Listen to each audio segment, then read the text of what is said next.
Ассаламу алейкум, урматтуу телегөрүүчүлөр, урматтуу угармандар. Марва телеканалында жана ошондой эле Насихат радиосунда ыйык Рамазан 22 долбоору эфирде.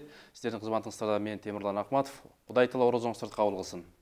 Колун суга салып тур, колду атын алып тур, бутун суга салып тур, буттар атын алып тур дейт. Андыктан Кудай таала ошол ибадаттарды Кудайым кабыл кылсын. Бүгүн сиздер менен биз орозо жана кайрымдуулук жөнүндө сөз кылабыз. Андыктан ушул биздин куттуу коногубуз Жайыл Сусун мүдүрү Эралиев Темиркул Өзбекович келген. Ассаламу алейкум, орозоңуз кабыл болсун. Алейкум ассалам. Накей Бирге болсун. Орозо деген ушундай экен. 30 күндүк орозо ой тазартар жолошо дейт. Жалпы эл менен амандашып, саламдашып алсаңыз. Анда эмесе, ассаламу алейкум, урматтуу кыргызстандыктар. Улуу ыйык Рамазан айы менен барыңыздарды куттуктайм. Орозо туткандардын орозолору кабыл болгон болсун. Орозо тутпагандар кийинки жылга ниет кылып, кийинки жылы орозо тутуп, чогуу болушты Алла таала насип этсин. Жакшы, орозоңуз кандай өтүп атат? Орозо Кудайга шүгүр. Жакшы.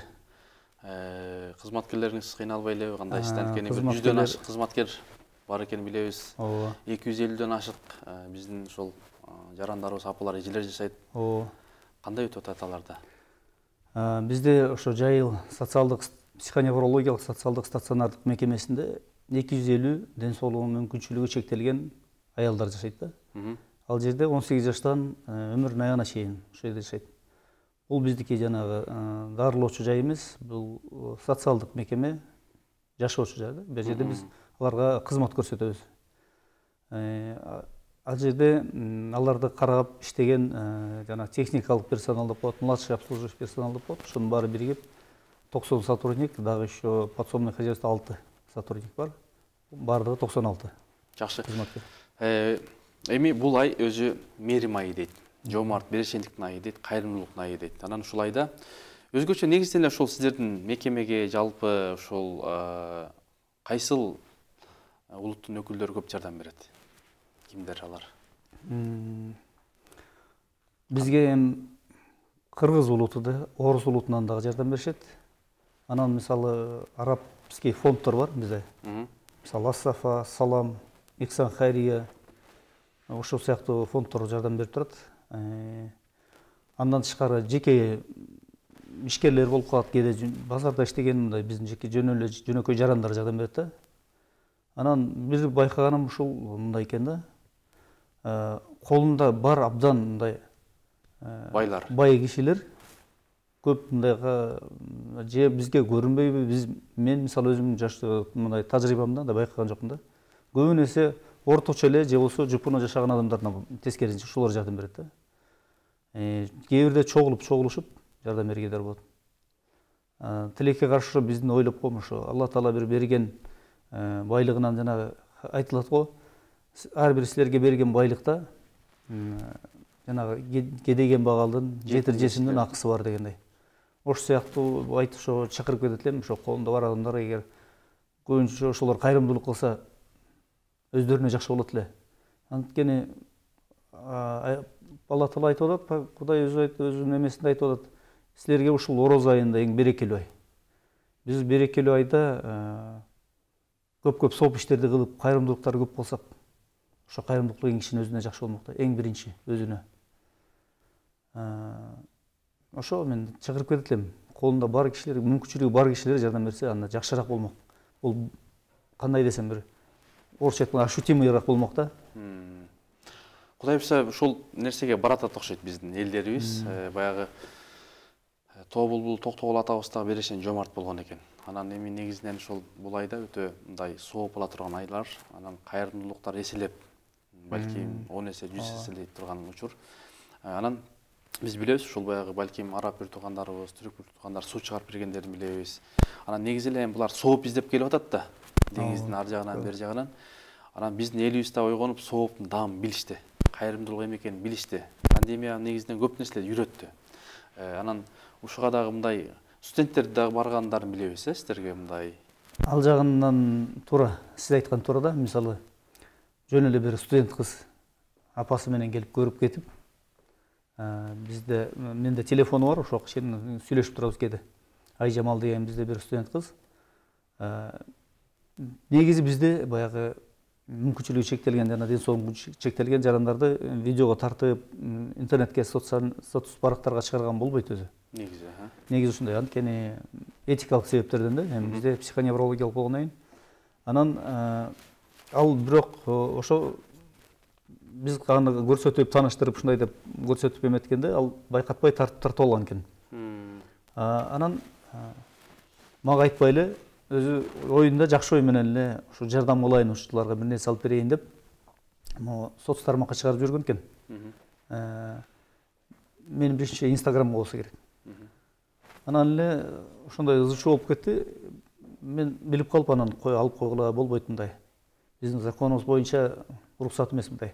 Деп анан алып койду, бирок жарым күн туруптур ошо Инстаграмда, баракчасында. Анан ошо ойдон унутулуп калган. Бирок бир канча убакыттан кийин баягы чалып мага айтат: "Байке, мен сиздерге ошо баягы бир теме эткенде чогултуп койдум эле. Ошонун акчасын берейин дедик эле. Кандай кылып берсек?" дейт. Айттым: "Жок, бизге акчасын бербей эле койгула. Акча менен эмес, андан көрө бизге ошо керек нерсени сатып алып келип берсеңер, ошол жакшы жардам болот" деп. Анан канча чогулду десем, 120 миң сом чогулуп калыптыр. Анан мен айтып атам, демек бул социалдык баракчалардын күчү абдан чоң экен да. Биз билбейбизби, может Анан экинчиден ошо бир көп болсо 3-4 саат илинип турган убакыттын ичинде ошо 120 миң делдер чогулта коюптур да. Жөн эле сүрөтүн көрүп эле, видеосун көрүп. Анан айтып атам, демек биздин элде түшүнүк бар. Негизинен сооп иштеген, кайрымдуулук кылыш керек дегенди уже түшүнүп баратат. Жылдан жылга менимче көтөрүлүп күчөп баратат да.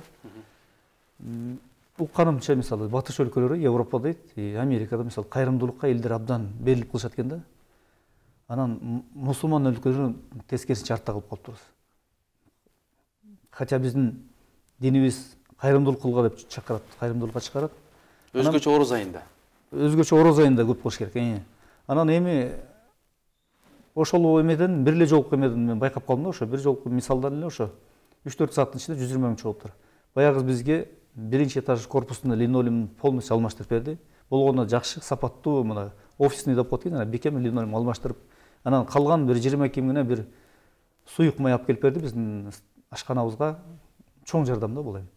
Жакшы, көп түкүрсө көл болот дейт, урматтуу уртугандар. Андыктан ошол баягы кыяматты алган колго караганда берген кол жогору турат дейт. Ошол берүүчү колдордон кылсын. Анан биз дагы эми 250 ошол Кыргызстандын бүтүндөй төрт бурчунан келген аялдар, апалар көрүп жүрөбүз, билип жүрөбүз. Анан ошол жерде мисалы карасак өтө оор эми. Ошол баягы көбүнчө да айтып калабыз, ошол жака барсаңар жол балким бир аз узагыраак, бирок соо көбүрөөк депчи. Бишкектен ошол сиздин мекемеңизге чейин канча чакырым болот? Эми Бишкектен Кара-Балтага чейин 60 чакырым болсо, Кара-Балтанын центринен ошо биздин мекемеге чейин 13 километр. 73 километр. Мен ойлоп элем, өтө деле алыс эмес. Мисалы бизге окшогон мекемелер Баткенде да бар, Жалал-Абадта, Ошто бар, Көлдө, Таласта, Нарында бүт жакта бар. Жалпы Кыргызстанда канча мекеме бар? Жалпы Кыргызстан боюнча 16 ушундай учреждение бар. Анын ичинде карлар үйү кирет, жана балдардыкы да бар, аралаш эркек аял болгон мекемелер да бар. Жалаң аялдардыкы болгон ошо бизде Токмокто, жок, Аксуу районунда, Ысык көлдө. Анан Токмокто ошо аралаш, анан бизде болсо ошо жалаң женский аялдардыкы. Жакшы, ошол баягы эми булар деле жаш баладай да барып ошол көңүл көтөрүлүп калса, таттуу жеп, сүйүнүп мындай ыраачылыктарын билдиришеби, кандай? Албетте, бул эми психоневрологиялык десе, кээ бирөө ойлошу мүмкүн. Бар таптакыр түшүнбөгөн бир эмес, эч нерсе деп. Жок, андай эмес, андай түшүнбөгөн, таза билбегендер да бар. Тамак жешти да билбеген, дааратканага барышты, жуунушту да билбейт, кийинип чечине албагандар да бар. Андайларды биздин кызматкерлер кийинтип, жуундуруп, тамагын берип, дааратканага алып барып бүт карап турушат да. Көбүн эчеси өзүнчө басып, өзүн окка тыңгылып, баягы өзүнчө басып, анан сөзгө түшүнгөндөр да бар көп эле. Арасынан интернетте карап отургандар да бар. Алардын ичинде. Булар кадимкидей бизге келип, кээде бир ырчылар келип ырдап берип кетсе, абдан сүйүнүшөт, кол чаап, ошо колдоп, мен ойлоп калдым, көңүлдөр көтөрүлүп, алар үчүн эми ойлосоңуз өмүр бою 24 саат бою ошол жерде эле жашашат. Чыкпайт, ошо тегереги тосулган. Ошо территориянын ичинде эркин басып жүрөт, калган убакта камалуу. Анан булар үчүн ар бир келгени өзү жаңылык, бир сенсация сыяктуу. Анан таттуу жегиси келет, алар деле банан жегиси келет, мандарин жегиси келет. Анан колдон келишинче биз мамлекеттен, бюджеттен Кудайга шүгүр быйыл эки эсе көтөрүлдү. Президенттин указы менен эмилгеси менен тамак ашка болгон ченем 100 сом болчу. Азыр 200 сомго көтөрүлүп, тамак аш кенем болуп калды, Кудайга шүгүр. Анан бирок баягы кээде булар таттуу жегиси келет, мороженое жегиси келет. Кээде биздин өзүнүн кызматкерлери эле өзүнүн айлыгын алганда барып туруп, кээде бир ушундай ушуларды бир сүйүнтүп коелу деп баардыгын 250 мороженое сатып келишет да. Мороженое саткан эме бар сүйлөшкүчү. Ушундай дагы бар. Демек, кызматкерлериңиздин деле айлыгы бир өтө деле чоң болбосо керек. Айлыгы, мындай айтсам, өтө эле аз болчу. Дагы деле аз деп ойлойм, бирок эми президентибиз мына жакында эле республикалык жыйын өткөрдү, ошо социалдык тармакта иштегендердин. Ошол жерден айтты, эки эсе көтөрүлөт айлыгыңар. Мына майда ошо апрелдин айлыгын алышат, ошондой көрүнөт бизге. Кудай буйруса эки эсе көтөрүлөт деп ушу күтүп атабыз. Жакшы, анан урматтуу телекөрүүчүлөр, мынакей буйруса бүгүнкү темабыз орозо жана кайрымдуулук. Кудай таала ошол биздин Кыргызстанды, кыргыз элин жалпы кайрымдуулукка кол сунгандардан кылсын. Анан балким кайрымдуу кылабыз же ооз ачырабыз деп калса, мынакей жалпы ошол жерде жашагандар 250 экен, анан кызматкерлерибиз 100гө жакын экен. Балким даректерди, адрестерди, балким номерлерди берип коебуз. Албетте, бизде мисалы биздин поселок Индом деп айтылат да. Мурда инвалидный дом деп айтылчу экен, ошонун атынан поселок Индом болуп калган. Бул Кара Балта шаарынан 13 километр бир тоону көздөй талаада турат. Өзүнчө. Ошол жерде поселокто жашаган элдердин баары тең бизде иштеген кызматкерлер. Анткени үйлөр ведомственный үйлөр. Калганы болсо ошо жашаган биздин мекеменин жашоочулары, жана кызмат алуучулар деп коебуз. Алардын ичинде орозо туткан медиктерибиз бар, жана нянькалар деп коет, ошолор караган. Жанагындай обслуживающий персонал ошонун баары тең арасында жительдерибиз деп коебуз, ошо поселоктун. Алар дагы орозо кармагандар бар. Орозодо ооз ачырса сооп болот, албетте жакшы болмок. Жакшы болот, мына урматтуу телекөрүүчүлөр. Демек, балким ошол сиз менен байланышып түз чыгып номериңизди берип коебуз балким. Телефон мында 0553 66 18 85. Мынакей эң негизгиси кыргыз эли сооп издеген эл. Анан ушул жердеги жана өтө оор, баспаган, жаткан биздин эже апаларыбыз канча адам жашайт? Анан аларга мындай турак жайы, жатаканасы кандай, стандартка жооп береби же кандай? Абдан жакшы суроо берип атасыз. Ошо бул мен өзүм да ушуну кызыгып интернеттен карап көрдүм да. Бизде ар бир ушундай мекемелерде лежачий деп коет, тяжелый деп коет ошо. Ал өзүнчө отделение. Бизде ал корпуста өзү 70 орунга эсептелинген да. Бирок азыркы күндө 90 жатат. Анткени айласыздан. Кийинки убакта баягы оорусу кыйыныраак, оорурактары көбүрөөк болуп атат да, кездешип атат. Анан айла жоктон ошол жерде 70 орунда 90 жашайт. Анан ошол жерге бизге мисалы заманбап болсо, заманбап бир өзүнчө бир имарат болсо, ошол жерде условиясы менен бир жашай турган шарттары менен болсо абдан жакшы болмок. Ал боюнча мен фондторго кайрылып, биз кайрылып атабыз, письмо жазып, кат жазып, буйруса жардам беребиз дегендер да болуп атат. Эми Кудай буйруса деп күтүп атабыз. Анан ошону мен интернеттен айтып кетейин деген, интернеттен көрүп калдым бир. Европада бир кайсы өлкөсүндө ошондой жатак деп коебуз, эми жаткан ооруларды алар төшөктө эле заара кылып коет, ошол жерде булгап коет, анан аларды көтөрүп тургузуш деле жанагы иштеген аялдарга кыйынчылык туудурат. Анан ошону аларда мындай экен. Чоң комната болот экен, зал. Анан үстүндө мындай эме болот экен, атайын монтированный потолок эме болот экен, рельс сыяктуу. Ошол жерде механизм жүрүп турат экен. Келет дагы тигине кроваттын үстүнө атайын өзүнүн эмеси болот экен, кроваттын үстүнө коюлат экен. Как бы эме сыяктуу. Носилка жана медицинский бар, ошол сыяктуу, ошого илеткен дагы көтөрүп барып, душка алып барып, ошо менен көтөрүп барат электрический. Барып жуундуруп, же туалет дааратканага алып барса, дааратканага алып барып, бошотуп кайрап келип ошол жерге жаткырып коет экен. Шейшеп эмелерин которобуз десе дагы көтөрүп туруп, которуп кайра коюп коет. Бул персонал аябай жана иштеген кызматкерлер жеңилдик да. Эми андайды биз орусча айтканда мечтать этебиз да. Азырынча биз колго өзүнчө көтөрүшүп, оодарып, которуп, жуундуруп ушинтип тазалашат. Демек оор эле, негизинен оор. Жумуш оор эле. Анан мен ошо бир чет дагы бир айтып кеткем эле, ошо мен жумушка кирген 1,5 жыл болду, ошо директор болуп иштегениме. Жаңы келгенде ошо таң калдым. Ошо айлык жана сиз айттыңыз, айлык аз болсо деле кээде биз больницага, районный больницага алып барабыз. Анализ тапшыртат, же болбосо бирдекиси ооруп калса алып барабыз. Бизде эми биз лечебный эмеспиз да. Биз больницага алып барып, кадимкидей ошол жерден дарыгерлердин текшерүүсүнөн өтүп, дарыланып ошентип чыгат да. Ошол убакта өзүбүздүн бир транспортубуз бар. Транспортубуз дагы айта кетким келет. Жакшы, аңыздар кандай? Транспортубуз абдан начар. Анан жолубуз да аябай талкаланып калган да. Союздун убагында салынган жол экен, асфальты талкаланып, таш талкаланып чыкканда. Ошол жолдо жанагы эски сапок деп коет элде. Ошондой Mercedes Benz маршруткабыз бар. Ошол каттап ошо менен ташыйбыз. Анан барып келатканда мен жаңы отурган көрүп ошо көрдүм да, биздин медсестра же нянька түшүп калып деле жолдон токтот деп токтотуп, айдоочуну токтотуп, анан барып түшүп кетет. Мен күтүп турсам, самсы же бир пирожки же болсо бир банан көтөрүп жана алып келип берет. Анан эмне десем, мээримдүүлүк. Эмне десем айтат, бул жанында келет, жегим келип атат деп айтты дейт. Эми ошону көрүп мен бир чети абдан ыраазы болдум. Бир чети ушундай таң калдым, бизде ушундай боорукер кызматкерлер иштейт да. Өздөрүнүн айлыгы бир аз болсо, ошо айлыгына сатып келип тиге берип атат да. Караңыз. Урматтуу телекөрүүчүлөр, бул жерден биз дагы ошол сабак үлгү ала турган өтө чоң бир үлгү десек болот. Анткени оруз айында өзү ачык болгондо байлар балким кедейлердин, муктаждардын кадыр баркын билет деп атпайбы? Анан дагы ошол эми сиздердин ошол жанагы ташып аткан автоунааңыздар кимдер алып берген, ден соолугу кандай? Бул автоунаабызды канча жыл болду кызмат кылганына? Өзү 92-жылкы чыгарылган выпуска экен, өзү Mercedes үлгүсүндөгү автоунаа. Муну 2004-жылы японский грант менен Корни травы и человеческая безопасность деген японский посольствода ушундай бир проект бар. Ошолор социалдык ушундай мекемелерге жардам берет экен. Тандап өзүнө жылда мындай аларга кайрылса ошону жардам берет. Анан 2004-жылы ошолор алып берген экен. Ошондон бери ошол жалгыз транспорт ошол биздин жанагы финансылык документтер менен райондук жанагы стат комитет, казначейство, налоговый каттайт да. Ошол жумуш бу хозяйственный жумуш менен болобу, чарбалык жумуштар менен болсо дагы районго түшүбүз керек болот.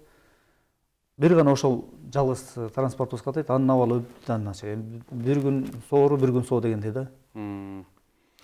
Жакшы, бул жактан ошол Нурдин деген бир тууганыбыздан ошол суроо болуп атат. Сиздерге биз жардам берсек, дарегиңиздерди бир кайталап коесуздарбы дейт. Дарегибиз дагы бир жолу айтып коеюн. Жайыл району, поселок Индом.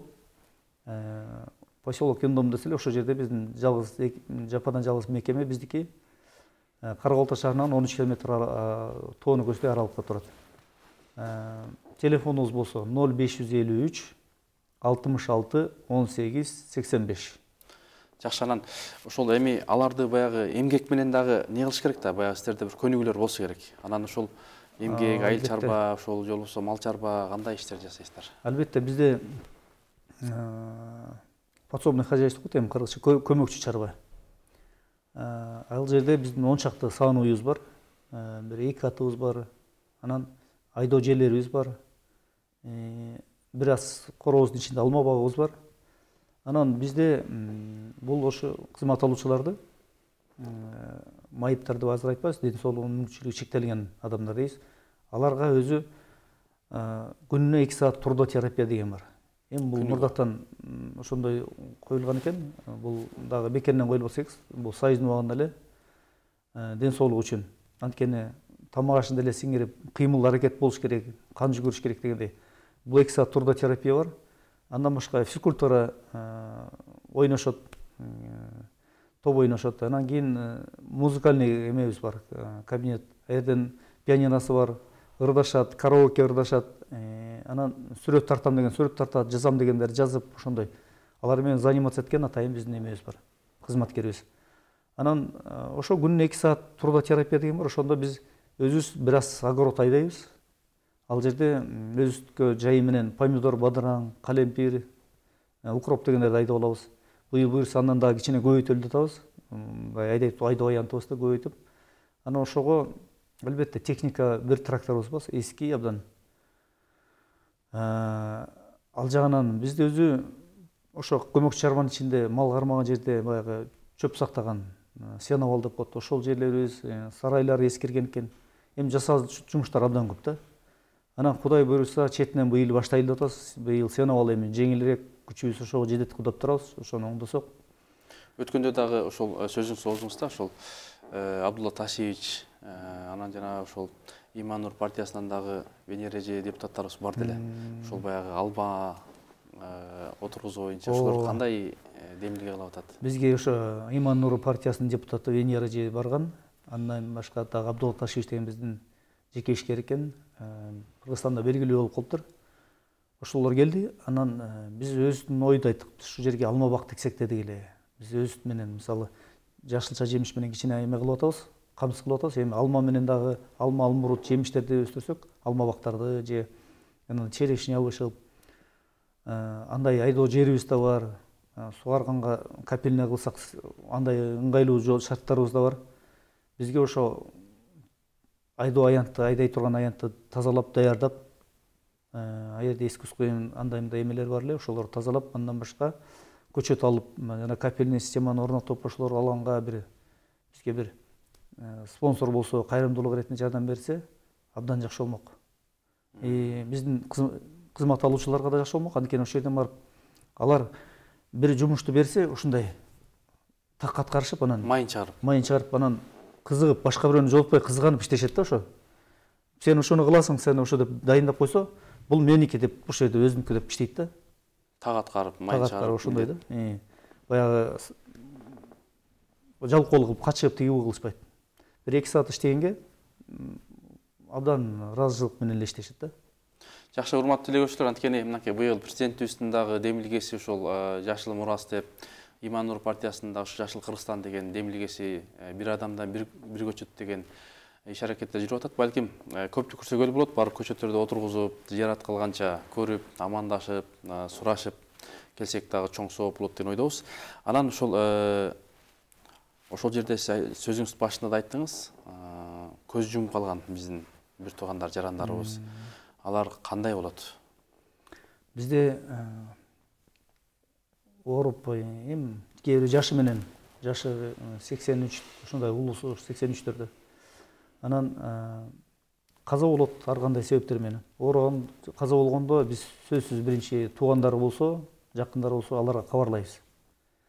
Анан албетте жанагы медиктердин көзөмөлүндө заключение чыгарат. Бизде патологоанатом бар. Ал келип вскрытие кылып, баарын текшерип, эмнеден каза болгон диагнозун коюп, өзүнүн врачтарыбыз бар, 6 врач бар. Терапевт, психиатр, стоматолог, травматолог, патологоанатом ушундай деген. Анан алар өздөрүнүн ар ким заключениесин берет. Андан кийин биз туугандарына чалып, ушундай каза болду деп, ал ооруп атканда деле биз адегенде чалып баштайбыз. Ушундай катуу ооруп атса айтабыз, катуу ооруп атат, келип зыярат кылып көрүп койгула. Мүмкүн өтүп кетишти де мүмкүн. Ар кандай болуп калат деп. Анан мен айтсам, чын айтсам, бир 10%-ники туугандары же ата-энеси барлар ошолор келет. 10% болгон. 10% болгон. Андан ашпайт го дейм, калганы келбейт. Калп айтпасам, калганыкы келбейт. Кээ бирөөнүкү, көбүнүкү жок туугандары. Бул союзнованан бери мурда эстер болуп турган убакта союздун ар кайсы жеринен келип жашап калгандар бар да бизде. Анан эгер туугандары келип алып кете турган болсо, биз справкасын баарын даярдап беребиз, алып кетет. Анан жок, алып кетпегендер болгондо, же туугандары жок болсо, өзүбүздүн атайын коюучу жайыбыз бар. Ошол жерге алып барып көрүстөнгө коебуз өзүбүз. Өз атайын эмени кастырып, мүрзөсүн кастырып даярдап коебуз. Анан өзүнүн кызматкерлери алып барып көмөт.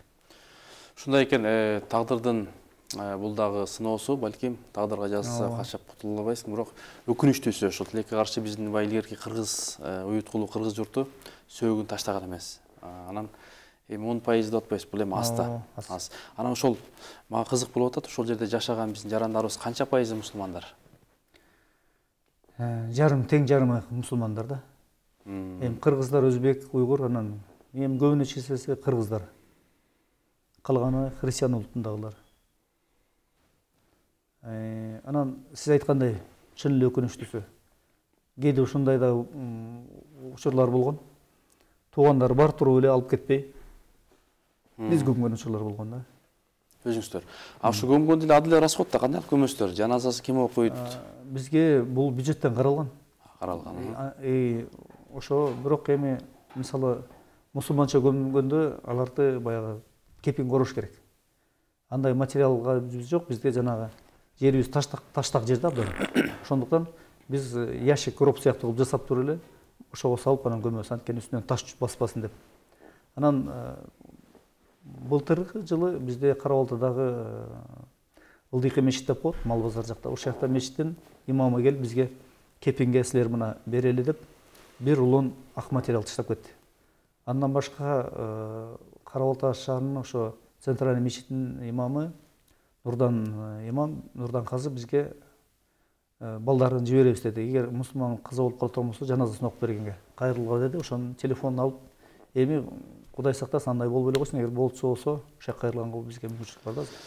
Темиркул Өзбекович, Алла разы болсун, алтындай болгон убактыңызды бөлүп келип, ушу элибизге жакшы маалымат бердиңиз. Эми жанагы эл абаса сүт кайдан дейт. Андыктан ушул убактыбыздагы соңуна келип калды. Элибизге жакшы бир куттуктоо каалоо тилегиңиз болсун. Анда урматтуу кыргызстандыктар, урматтуу кыргыз элим, сиздерди дагы бир жолу Рамазан айы менен, куттуу Рамазан айы менен куттуктайм. Баарыбыздын туткан орозолорубуз кабыл болсун. Туткан орозолордун собун Алла Таала өзү берген болсун. Орозо тутпагандарыбыз кийинки жылы да тутсун. Алла Таала ошол жылы бизге, Кыргызстаныбызга берекелүү жыл кылсын. Биздин жетекчилери, жол башчыларыбыз элине карамдуу болсун.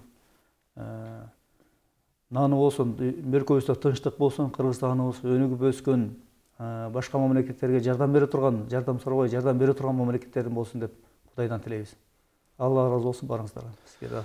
Урматтуу телегөрүүчүлөр, урматтуу угармандар, Кудай Таала орозоңуздарды берекелүү кылсын, дуа тилектерди кабыл кылсын. Кыргызстаныбыз өнүп өскөн, күчтүү, экономикасы бай өлкө болсун. Башка өлкөлөргө жардам берген өлкө болсун деген тилек. Кудай Таала дуа тилектерди кабыл кылсын. Кудай Таала бизди